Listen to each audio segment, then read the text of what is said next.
Good morning à tous. Bienvenue dans cette nouvelle vidéo Historic Time. Alors Historic Time c'est quoi? C'est simple. Je pioche le nom d'un personnage célèbre au hasard et je dois essayer de résumer la vie de ce personnage ou au moins de le jouer pour vous faire comprendre qui est ce personnage. Donc on commence tout de suite par le piochage au sort. Je tiens vraiment. Yeah. Alors c'est parti. Une main innocente. On a dit une main innocente.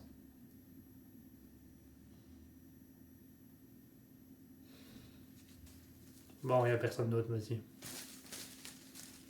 Le personnage célèbre de cette vidéo est Al Capone. Al Capone est un Américain issu d'une famille italienne qui a fui l'Italie, la Sicile pour venir s'installer aux États-Unis. Et elle s'installe dans le Bronx, à Chicago.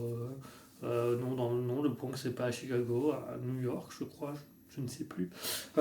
Alphonse, tu sais nous raconter ton histoire?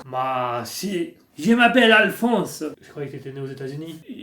J'ai plein l'accent italien parce que j'ai des origines italiennes. Bon, si ça te fait plaisir. Si, je te toulais avant la sortie de cette vidéo. Ma petit con. Je m'appelle Alfonso Di Capone. Mais on m'appelle Al Capone, tout simplement. Je suis né dans les années 1900. J'ai fait un petit peu d'école, mais je suis renvoyé de l'école après avoir frappé une professeure. Il m'a fait réciter l'étape de multiplication. Comment tu veux qu'on reste sérieux? Non, il fallait bien que je lui mette une claque. Il m'a fait l'étape de multiplication. À moi, Alfonso Del Capone. Il a bien fallu que je me fasse respecter. Du coup, il a été viré de l'école. Et il a commencé à traîner un petit peu avec les voyous du coin. Attention, les bons voyous du coin. Je n'étais pas le petit voyou qui volait l'orange du machin. Je laissais ça à Guy Machin.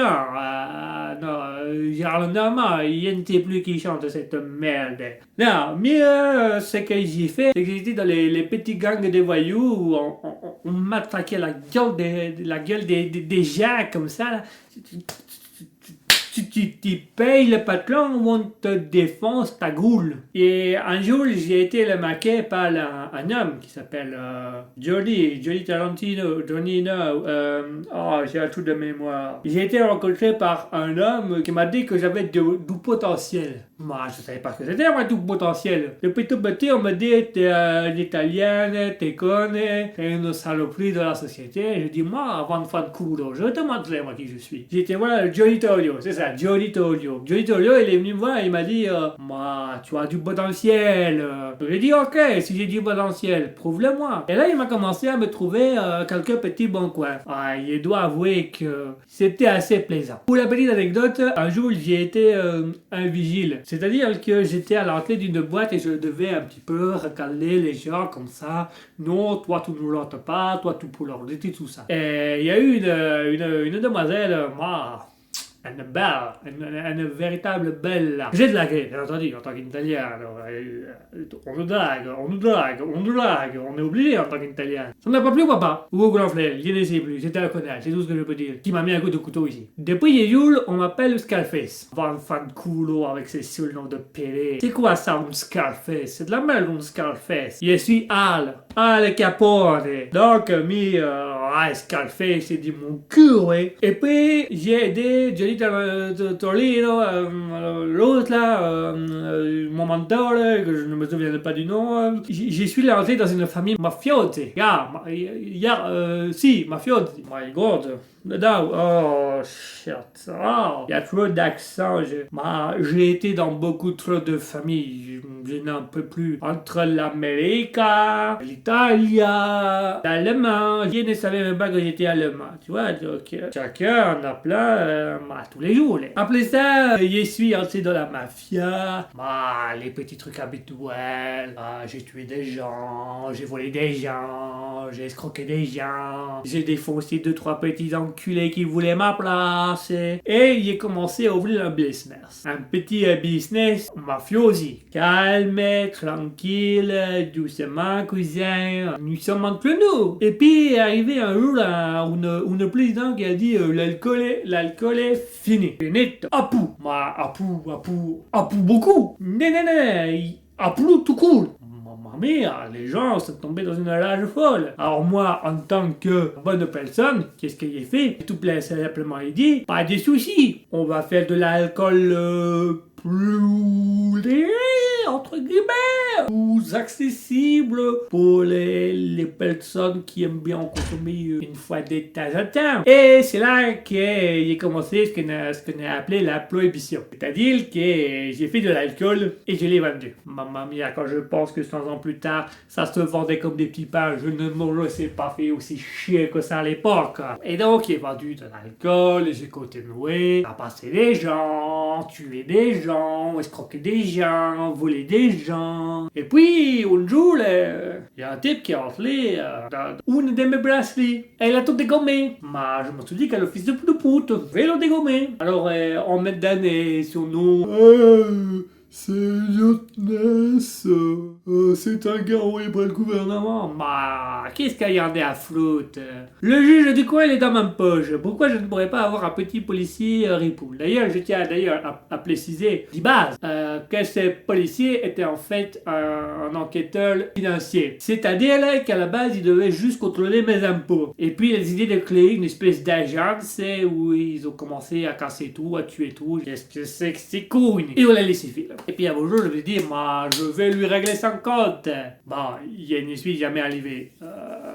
J'ai tué 2-3 personnes dans la foulée, mais lui, rien. Impossible à l'avoir, cet enculé. Du coup, il a décidé de faire mon petit business un petit peu tranquille où j'envoyais des gens le tuer, lui, et puis de l'autre côté, j'organisais le massacre de la Saint-Valentin, où j'ai vu envoyer mes hommes qui se faisaient passer pour des policiers, qui ont tué des gens, machin. On a revendu de l'alcool, on a tué des gens, on a escroqué des gens, on a raquetté des gens. Les bonheurs pulls pour une mafiosi, c'était normal à l'époque. Et puis, il fil en aiguille, tout s'est cassé la gueule. Très sincèrement, la grosse gueule. Vraiment, la gueule. Il a compris. Un jour, j'ai reçu une lettre du tribunal. Il me disait qu'il était accusé de fraude fiscale. Comment ça, accusé de fraude fiscale? Attends, c'est une blague. Je tabasse des gens, je vends de l'alcool illégal. On vient m'emmerder parce que j'ai oublié de payer $10 à l'association. Qu'est-ce que c'est que cette merde? Et là, en fait, il s'avère qu'il y avait une facture qu'il avait signée à mon nom. C'était mes slips personnels. Qu'est-ce que tu veux que je fasse signer à un individu? C'est mes slips.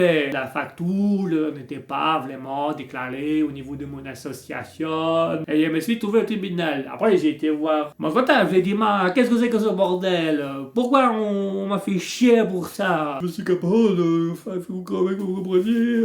On a fait dépasser des choses quand même dans des frais qui n'étaient pas toujours très légales. Mais je sais ça. Où est le problème? Oh ben, le problème, c'est qu'après, c'est qu'il est là le problème. Mais qu'est-ce que c'est que c'est tout merde? Comment ça? 260 000 kilos de coton plus 180 millions de dollars. Ça vient d'où ça?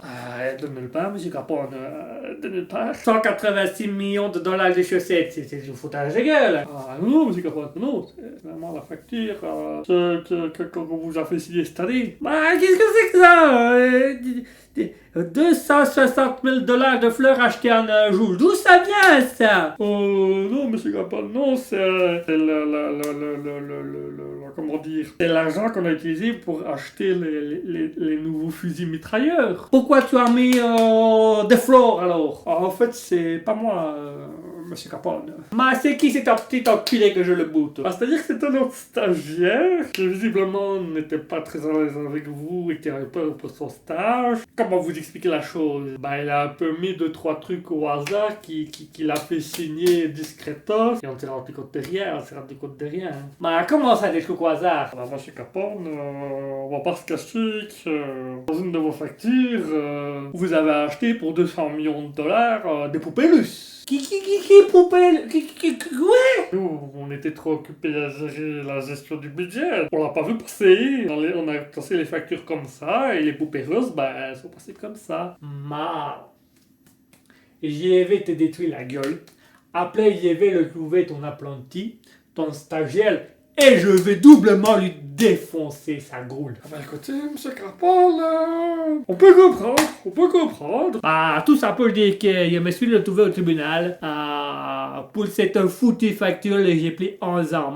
11 ans de prison. 11 ans de prison. Qu'est-ce que tu veux que je fasse? J'ai pris 11 ans de prison. Bon, j'ai été en prison. J'ai été dans Alcatraz, qui était un petit peu la prison haut de gamme. J'ai fait quelques années.